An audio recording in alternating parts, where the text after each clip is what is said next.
And the next step is going to be either an away fan ban, which I personally would not like at all, or more than likely they'll close a section of the stadium, which is really, really worrying. No, it definitely is worrying, Wolf, to be fair. And I think that's what's going to come to it. Obviously, they've been a suspended one-game ban, and you can see it's going to happen that UEFA don't want to mess about when it comes to this thing. I was in the same boat as you. I did think it was going to be progressive rather than going down, especially when there's fireworks being launched on the pitch. It will come to that, though, that you think that maybe Union Bears, for example, will get banned because they'll just close the Copeland and they'll not get to come to the game, or they'll have to move. So I think that's quite worrying that the UEFA are obviously handing it bans this early into the season. I know it's 2 years suspended, but it's going to be interesting to see if that suspension happens this season, because Pyro just seems to be more and more a part of the game. You get the big tifos and then the big Pyro displays happen. And obviously they're good to watch, but they're costing the game, because the game has to be stopped, and then any team that's got a bit of momentum, that's getting stopped and halted because they have to wait for it to disappear, because it comes with so much smoke in the game as well, that then you have to wait. So obviously we need to wait to see where UEFA take this, and if the match ban is actually going to happen this season, or if it'll be next season that this happens. Yeah, Stuart, I mean, it is. I mean, I know it's Celtic that have got this, according to the Sun, they've got this one match suspended, away fan ban.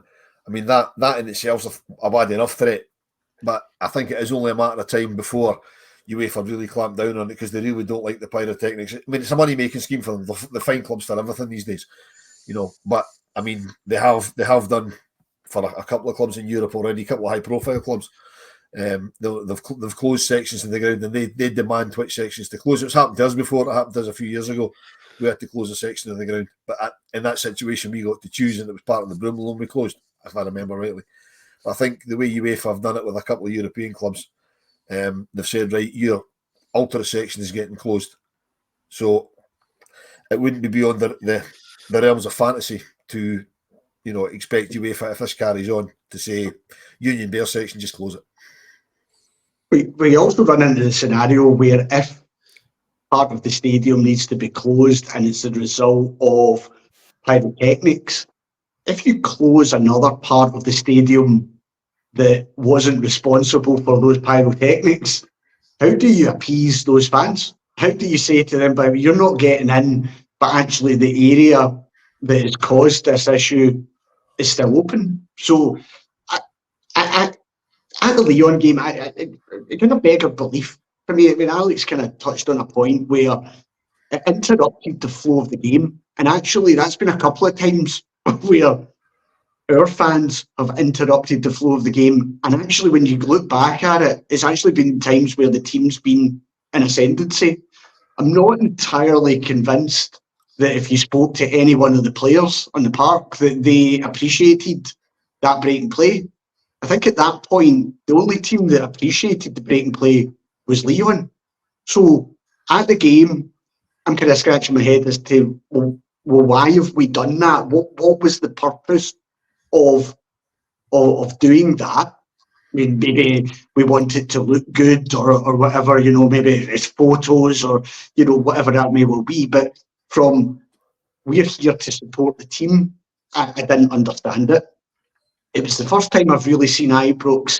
I'm not saying it was on a large scale, but there was booze that night. There was booze because, not only was the player, but when the fireworks started, people were pissed off, because again the game was being interrupted. It was ruining their enjoyment of it.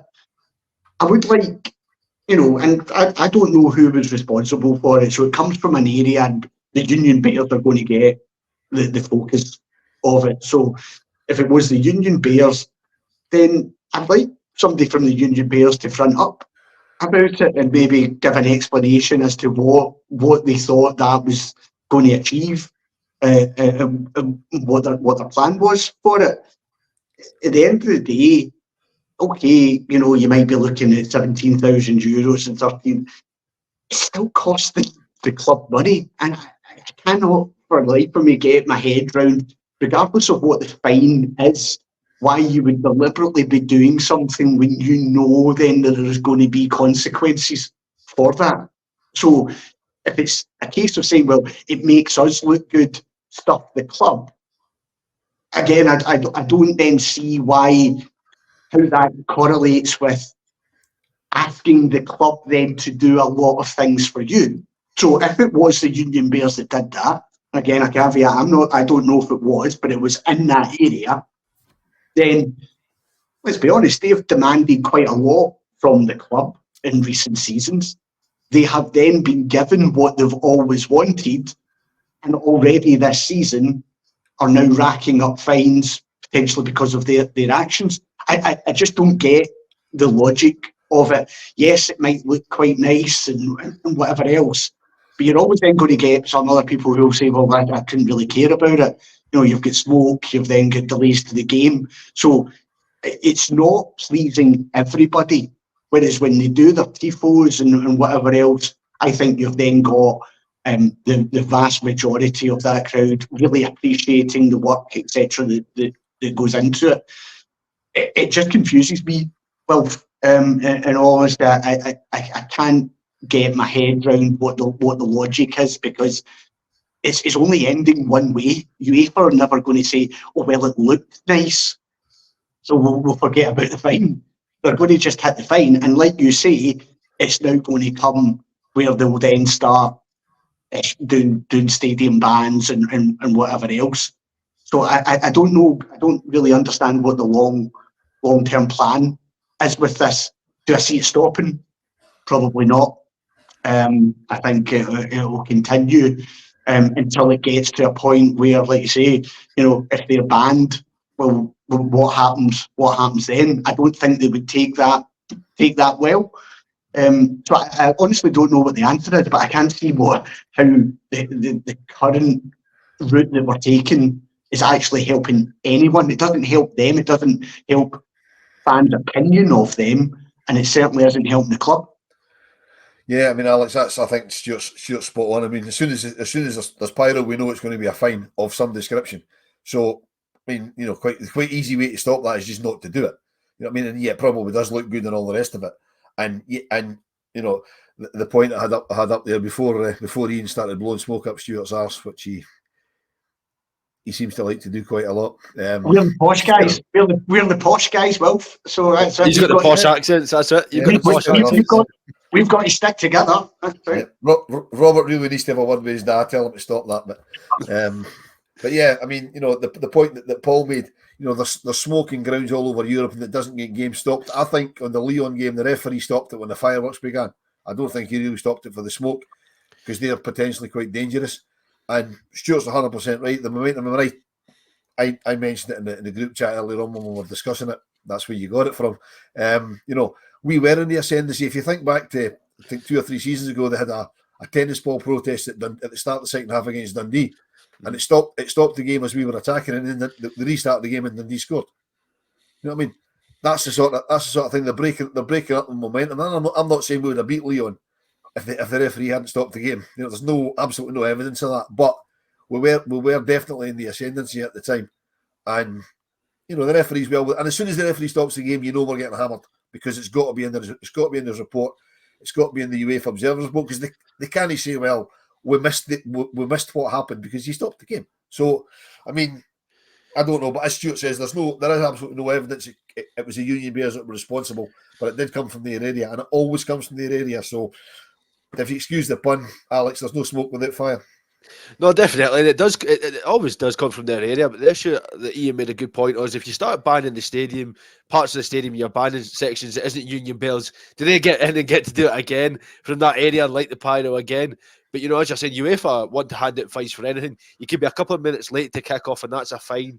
If the referee stops the game for anything to involve fans, whether that be objects being launched or Pyro, it's always going to be a fine to the club. So I think that the club always gets cracked down on for that. But it's the fans that are costing the club money, because it's our doing. When it's the pitches, the game's delayed because of players, that's nothing to do with the fans. But time and time again, we're costing the club money, and it's how do we get this resolved, because there doesn't seem to be a way to stop it. Obviously, are you banning certain sections? Are you banning Union Bears, and then it still happens you're having to ban other fans? it doesn't seem to be any way of getting away from this. To back to your other point, though, Wolf, I think the only reason he did stop it was the fireworks.